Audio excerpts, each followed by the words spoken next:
Bonjour et bienvenue sur la Bible au quotidien, la page Facebook francophone de ceux qui aiment la Bible et qui veulent la mettre en pratique. On va prendre un passage en Marc chapitre 8 à partir du verset 34.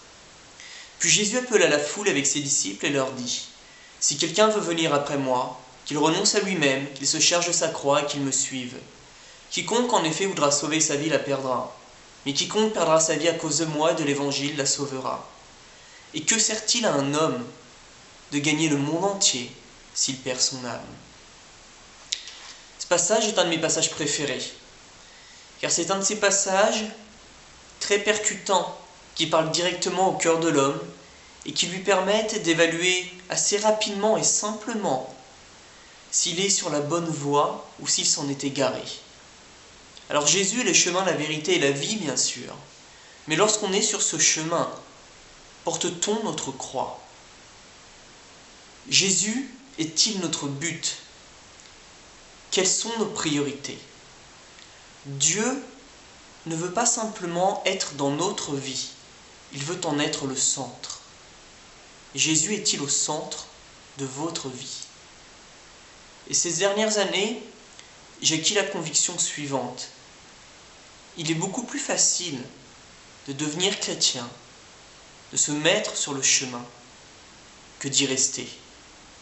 De la même manière qu'il est beaucoup plus simple de se marier que d'entretenir, de développer l'amour, le respect, la confiance au sein du couple.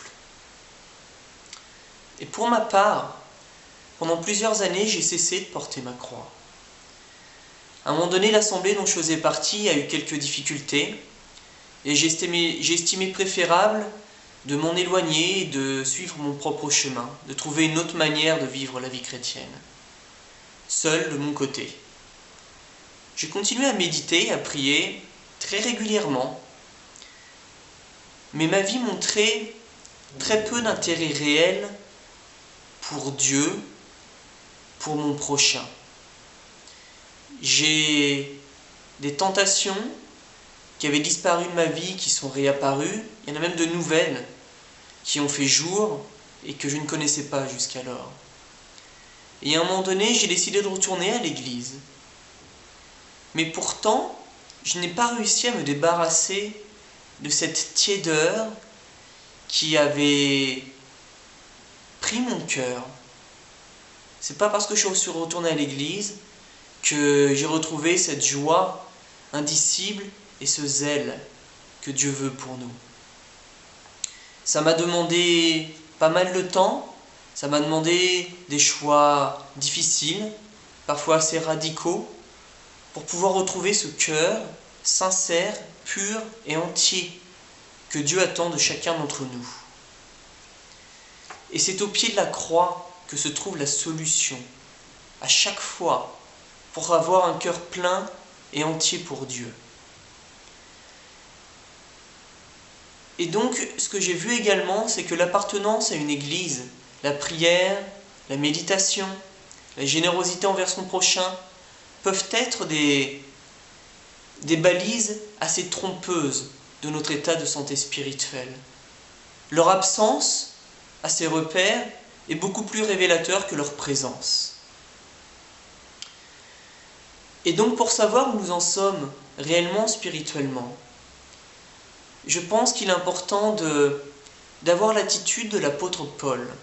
En Philippiens 3, voici ce qu'il dit. « Frères, pour moi-même, je n'estime pas encore avoir saisi le prix, mais je fais une chose. Oubliant ce qui est en arrière et tendant vers ce qui est en avant, je cours vers le but pour obtenir le prix de la vocation céleste de Dieu en Christ Jésus. » Et si Paul, l'apôtre Paul, n'estimait pas avoir saisi le prix, à combien plus forte raison devons-nous veiller sur notre conduite, sur notre chemin, sur le fait que nous portons notre croix sur ce chemin. Je vous souhaite une excellente journée et je vous dis à demain.